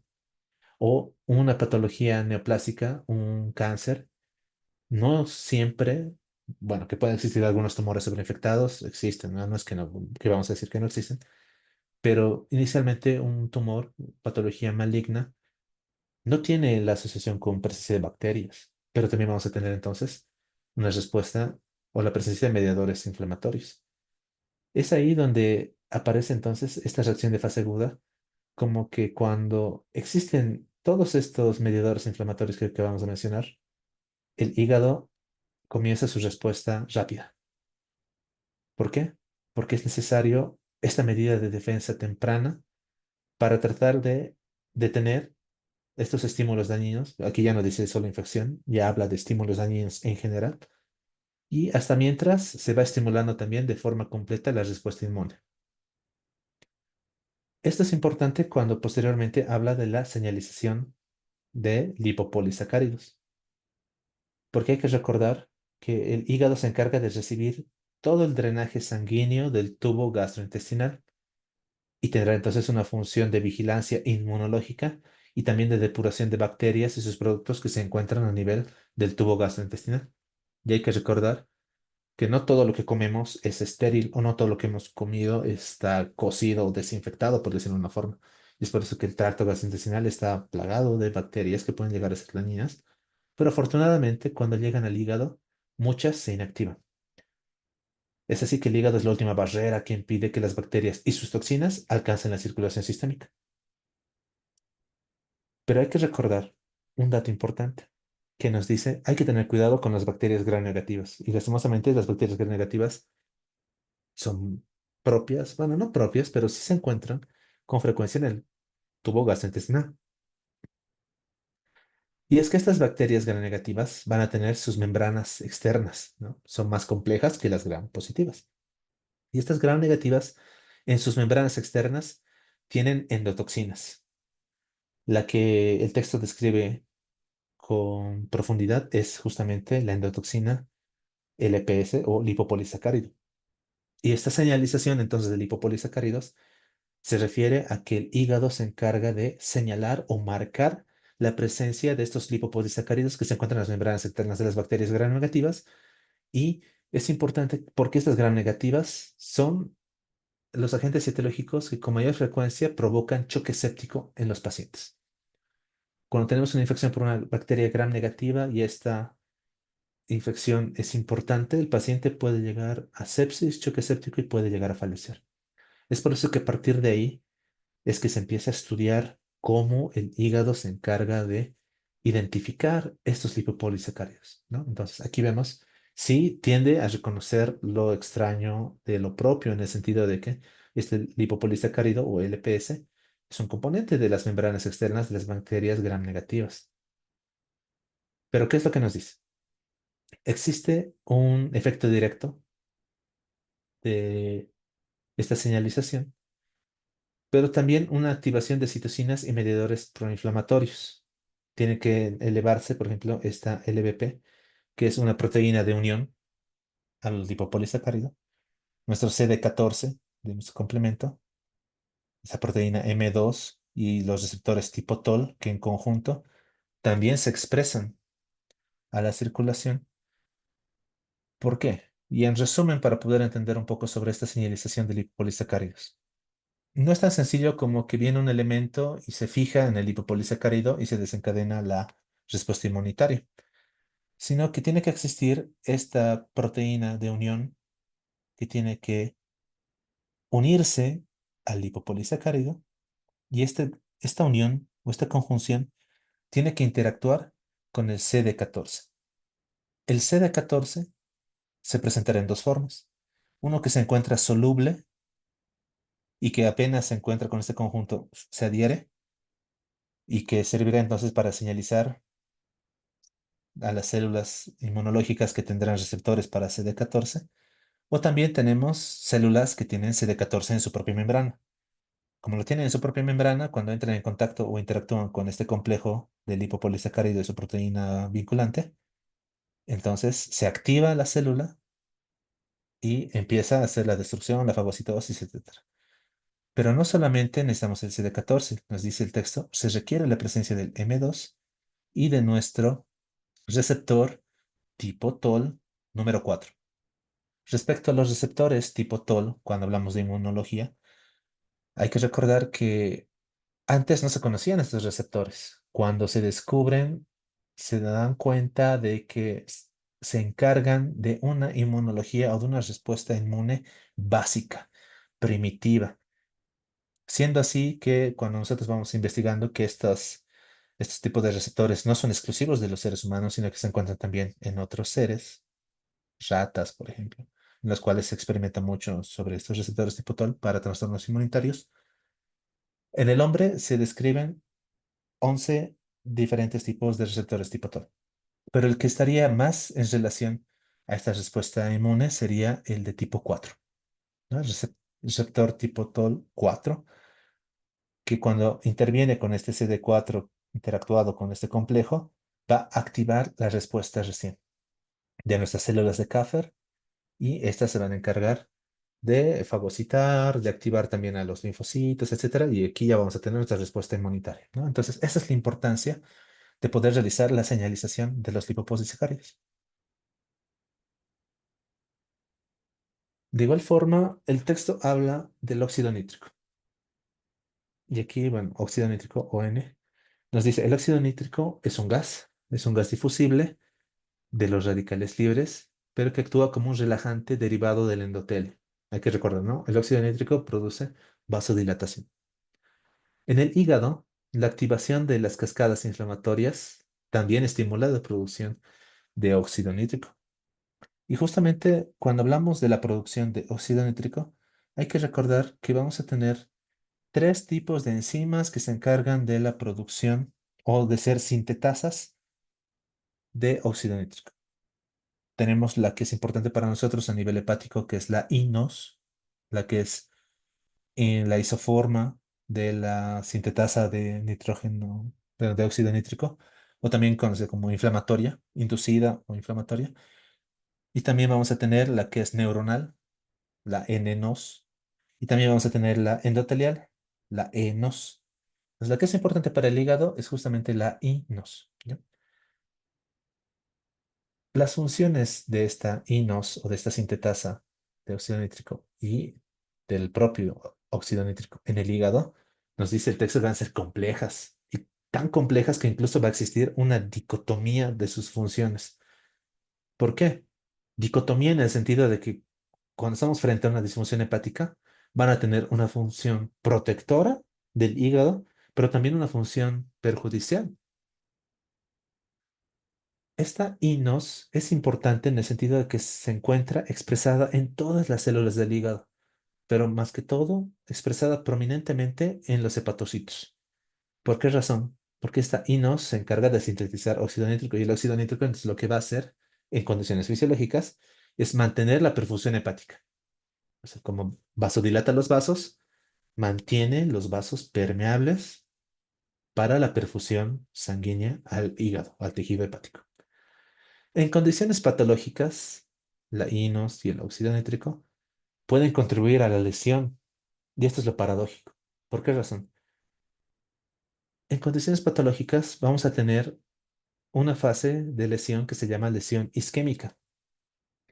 Y esto es importante en el sentido de que cuando tenemos una fase isquémica de la lesión, vamos a tener todo lo que recordamos, ¿no? Va a empezar a existir necrosis y posteriormente lesión del tejido y las células se mueren. El tejido empieza a encontrarse isquémico, sinótico y empieza a lesionar. Y si nosotros, por el efecto de esta INOS o cuando nosotros resolvemos el cuadro, va a existir una reperfusión.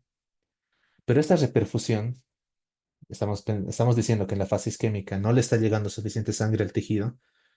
En ese periodo de isquemia, como el cuerpo sigue luchando contra la lesión, la infección, el trauma, etcétera, la sangre se está llenando de factores proinflamatorios.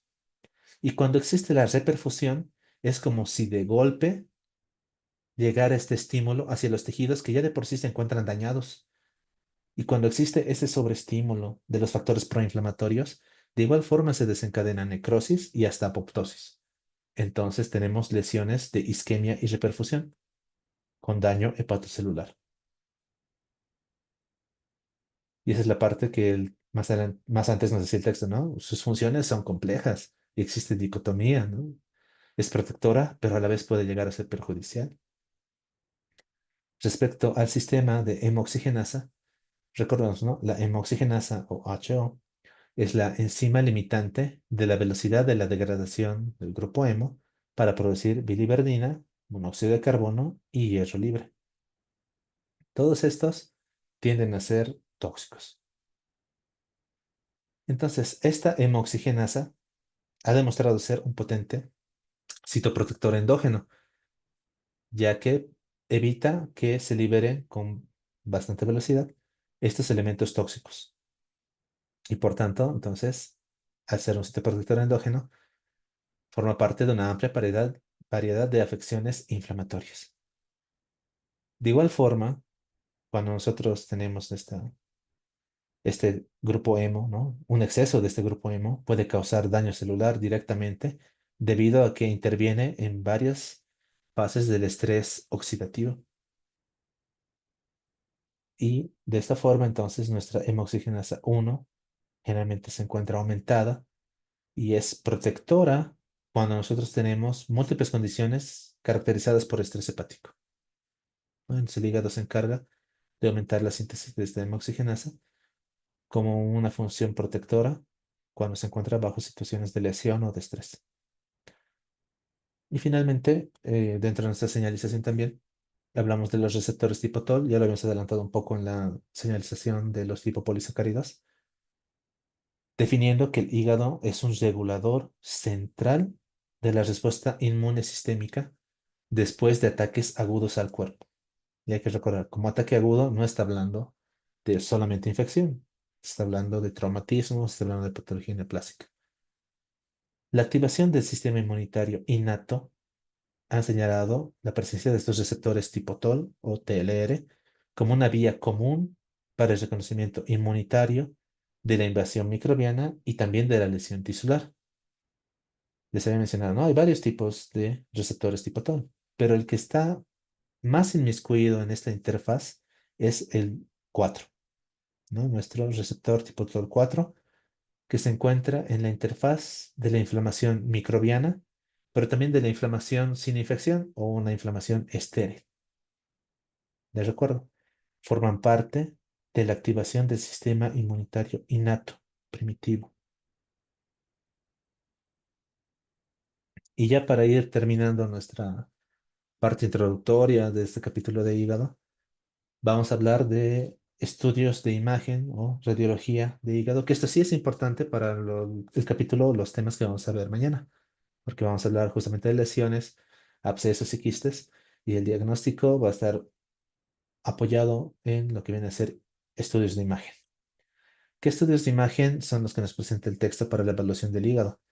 Tenemos, por ejemplo, el ultrasonido, ¿no? Recordando que la ecografía nos permite observar una imagen en tiempo real, en escala de grises, que es lo que generalmente siempre vemos, que es el modo B, pero que actualmente este modo B se puede aumentar con lo que es nuestra imagen de flujo Doppler. Es así que en esta imagen Doppler o nuestra ultrasonografía Doppler, lo que va a hacer es permitir no solamente visualizar el flujo sanguíneo, sino incluso le brinda cierto color para poder entender el flujo.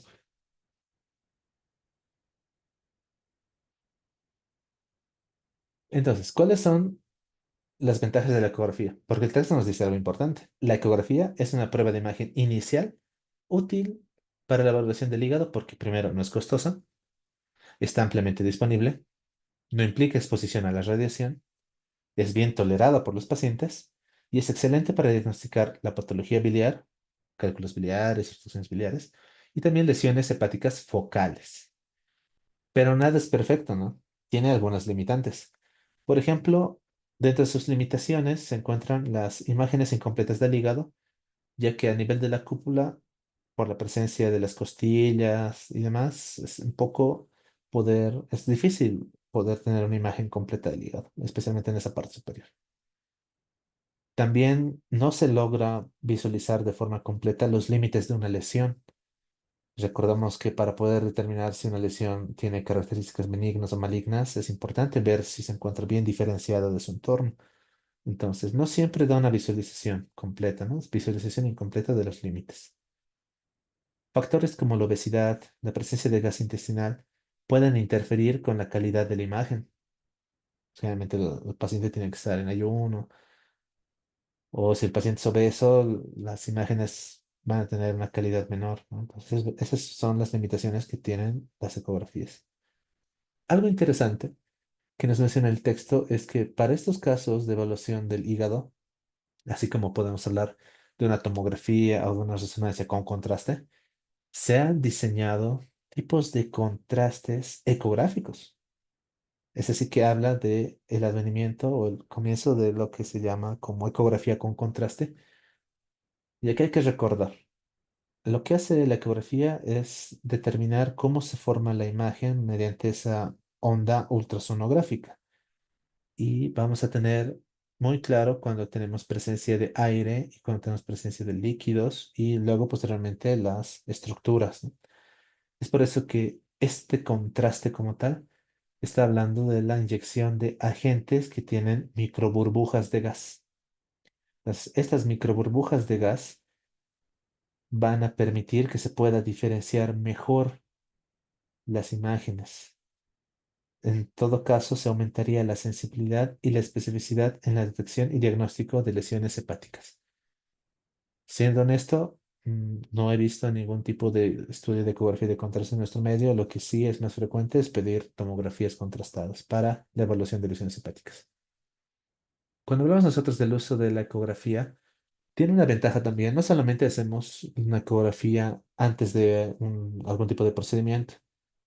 El texto nos menciona que actualmente la ecografía o la ultrasonografía se puede utilizar también dentro de la cirugía. Es así que el uso de la ecografía intraoperatoria se ha extendido también y tiene la capacidad de brindar información en tiempo real durante una cirugía que es útil para la planificación quirúrgica durante la cirugía, o sea, en medio de la cirugía. Es así que la ecografía intraoperatoria se considera el estándar de oro para la detección de lesiones hepáticas, ya que menciona, ¿no?, que se detectan entre 20 a 30% de más lesiones que en otras modalidades preoperatorias. Permiten también realizar una estratificación del tumor a tiempo real y también permiten la visualización de estructuras vasculares intrahepáticas por el modo Doppler. También nos permite guiar el plano de resección mediante la valoración de la relación de una masa si es que ésta presenta vasos sanguíneos. Nosotros revisamos con nuestra sonografía y podemos ver si la masa tiene vasos o no para poder guiar el plano de resección o extirpación de una masa. Ahora, algo que tal vez no se presenta aquí, bueno, no lo dice el texto, tal vez lo presentará en patología biliar, es que esta ecografía intraoperatoria, ultrasonografía intraoperatoria, sí se utiliza también cuando nosotros estamos frente a obstrucción de vía biliar, porque recordamos que la colangiografía se puede realizar de forma intraoperatoria o también se puede realizar un RCP antes o después de la cirugía, pero eso es utilizar radiación, ¿no? Tenemos que colocar un contraste, tenemos que disparar un fluoroscopio o un equipo de rayos X para obtener las imágenes de colangiografía.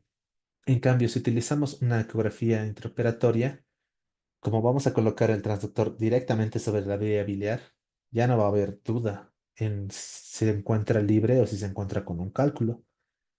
Y tiene la ventaja de que no nos exponemos hacia radiación, ni el equipo quirúrgico ni el paciente. Entonces también es otro uso de la ecografía intraoperatoria.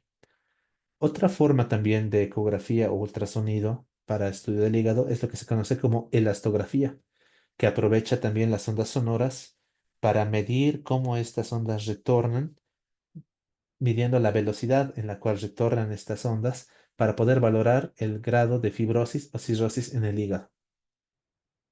Este tipo de estudios, la elastografía por ultrasonografía, tiene una sensibilidad del 87% y una especificidad del 91% para el diagnóstico de cirrosis en comparación con una biopsia. O sea, es importante que esta elastografía, si nosotros pensamos que el paciente tiene fibrosis o cirrosis, le gana a una biopsia guiada por aguja, etcétera. Considerando que la biopsia como tal, especialmente cuando es guiada, digamos, por una aguja y demás, siempre corre el riesgo de lesión vascular, dolor, etcétera. En cambio, la elastografía es indolora y tiene una buena sensibilidad y especificidad. Aquí podemos ver una imagen que nos presenta el texto, es justamente la figura número 10 del capítulo 31, en la cual podemos ver primero el modo B para poder evidenciar la región vascular del hígado y cómo cuando nosotros cambiamos hacia el modo Doppler, vamos a poder ver con colores los diferentes flujos, los flujos que vienen, los flujos que van, para así determinar si lo que estamos viendo es un espacio muerto o si tiene flujo, ¿no? Y aquí podemos ver cómo se encuentran nuestras venas hepáticas, ¿no? Y cómo el flujo, aquí tenemos, ¿no?, la izquierda, la media, la derecha, y aquí nuestra vena cava inferior, cómo nuestras venas hepáticas confluyen a este nivel. los flujos, ¿no? Es la ventaja de la ecografía Doppler, pero también en el modo B nos permite valorar la anatomía del hígado. Posteriormente, la tomografía computarizada, el texto nos dice que las imágenes por tomografía brindan información morfológica detallada sobre el número, el tamaño, la distribución y la vascularización de lesiones hepáticas. Estas características son vitales para guiar el tratamiento clínico y también para el plan terapéutico y especialmente quirúrgico. Se realiza un ATAC generalmente con dos o tres administraciones de medio de contraste intravenoso para lograr el mayor refuerzo entre los tejidos normales y patológicos. ¿Por qué razón?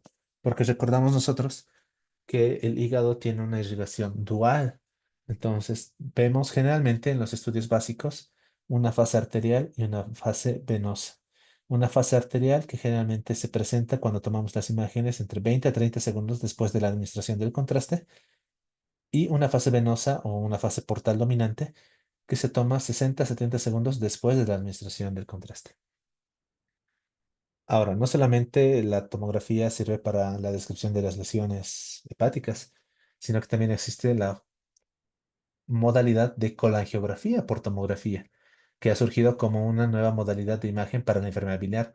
Entonces recordamos que colangiografía es un estudio que nos trata de demostrar o mostrar la anatomía de la vía biliar.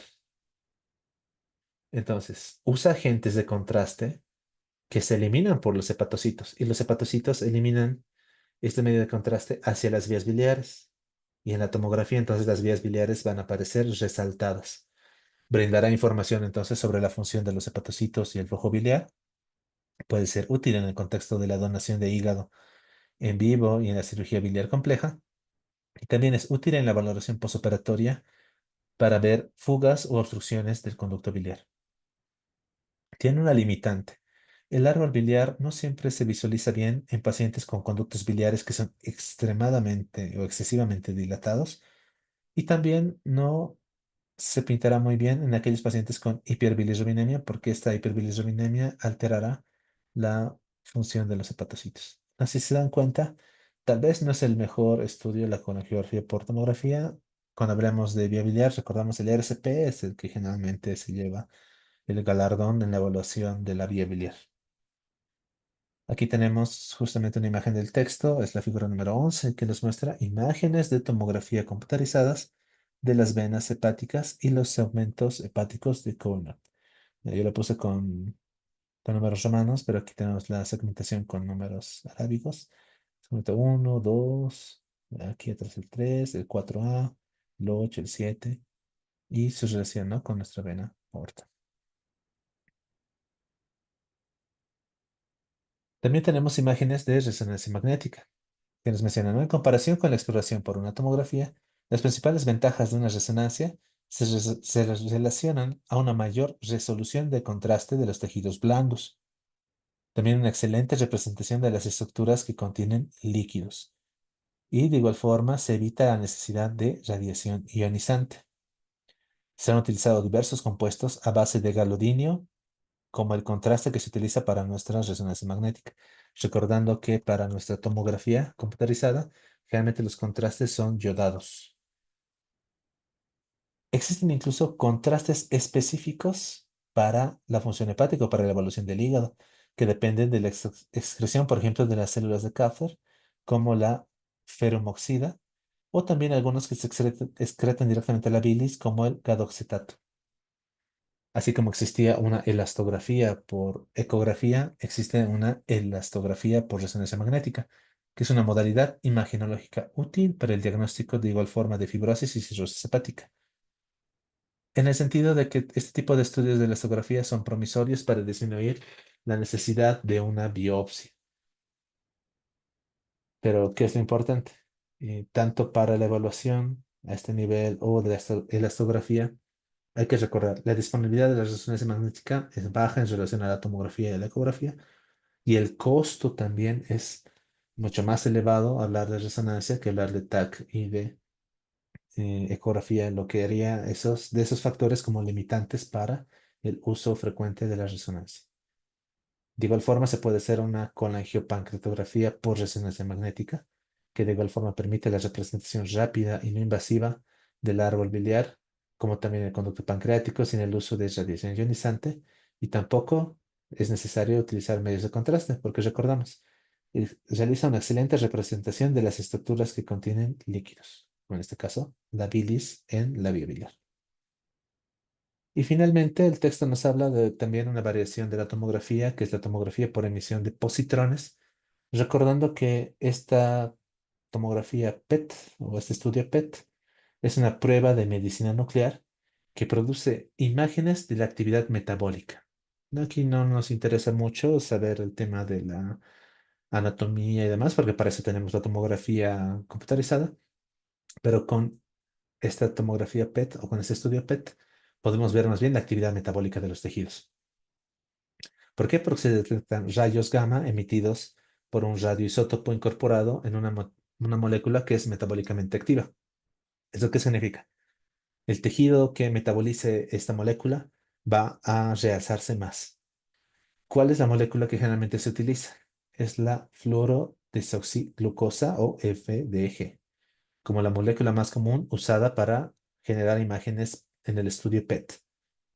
Entonces, ofrece imágenes funcionales de tejidos con alta actividad metabólica. ¿Cuáles son esos tejidos con alta actividad metabólica? Pues la mayoría de los tumores. La mayoría de los tumores primarios, incluso metastásicos. Más que todo, la utilidad de este estudio PET, el texto nos menciona a nivel del hígado, sirve para la detección de tumores metastásicos, recordando, por ejemplo, que cuando hablamos de cáncer de colon, uno de los sitios en los cuales vamos a encontrar metástasis con mucha frecuencia va a ser el hígado.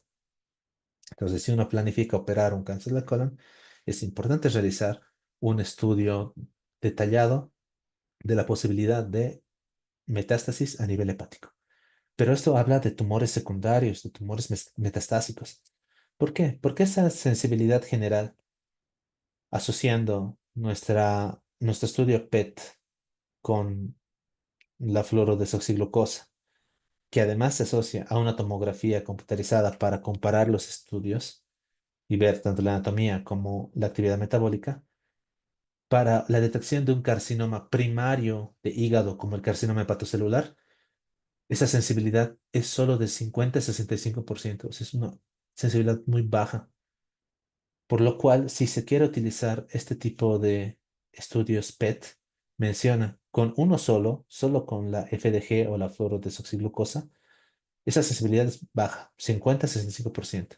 Entonces dijeron, usemos un marcador más, un doble marcador. En este caso, para detectar carcinoma hepatocelular, el segundo marcador o doble marcador es el acetato de carbono 11. Y aquí tenemos una imagen del texto, es justamente la última imagen de esta parte introductoria, que es la figura número 12, que nos muestra un antes y un después. En un antes nos muestra en una tomografía computarizada la presencia de lesión. Este es un paciente que tiene cáncer de colon y aquí se puede observar que en el hígado o en el lóbulo derecho tiene metástasis, ¿no? Una lesión secundaria. Aquí le hacen el estudio PET, en el cual se puede ver la alta tasa metabólica de esas metástasis. Entonces, cuando operan al paciente de cáncer de colon, le reseccionan su tumor primario, también reseccionan el tumor secundario o la metástasis. Y aquí se puede ver ya al paciente libre de cáncer en el estudio en el cual no se observan lesiones y se puede observar cómo el hígado izquierdo se hipertrofia para compensar la pérdida de ese segmento o de los segmentos derechos que estaban comprometidos por esta metástasis. Y bueno, eso sería todo respecto a lo que nos presenta el texto en esta parte introductoria, ya para que el día de mañana podamos nosotros abordar los dos temas de patología de hígado que tenemos en nuestra bibliografía, que son los quistes hepáticos y que son también nuestros abscesos hepáticos, ¿no? Tanto el piógeno como el mediana.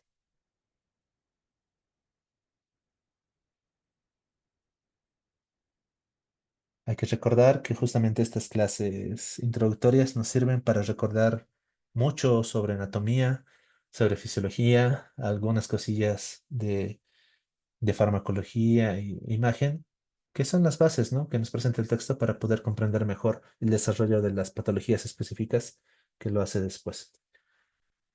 Entonces, si no tenemos preguntas, les agradezco mucho por su atención. El día de mañana vamos a abordar nuevamente patología de hígado con los dos temas que les he mencionado. Y la siguiente semana nos vamos a dedicar a una patología que los cirujanos vemos todo el tiempo, que los médicos en general vemos todo el tiempo, que es la patología de vesícula biliar y de vías biliares.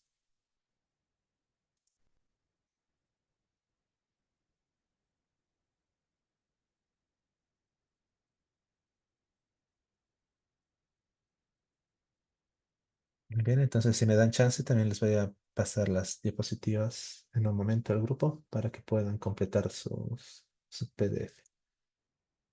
Que tengan muy buenas noches. El día de mañana nos vemos en el horario habitual. Espero, honestamente, no modificar el horario el día de mañana. De todas formas, si es que tuviese alguna... Bueno, en realidad mañana por la tarde tengo una actividad, pero está planificado fuera del horario de nuestra clase.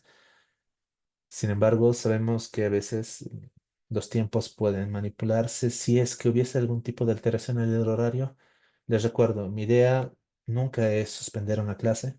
Tal vez lo más que podemos hacer es retrasarnos un poquito, pero cualquier tipo de información se les va a brindar de forma oportuna. Y recuerden, mañana tenemos nuestra clase de hígado, eso es algo seguro. Si es que llegara a pasar algún tipo de intercurrencia y demás, se les va a comunicar. Pero el día de mañana nos veríamos con nuestra clase de absceso y quistes hepáticos. De igual forma, de forma oportuna, les voy a mandar el PDF, el caso clínico y las preguntas para que vayan repasando antes de la clase. Y ahora les voy a pasar las diapositivas para que puedan completar la clase de esta noche. Que tengan muy buenas noches.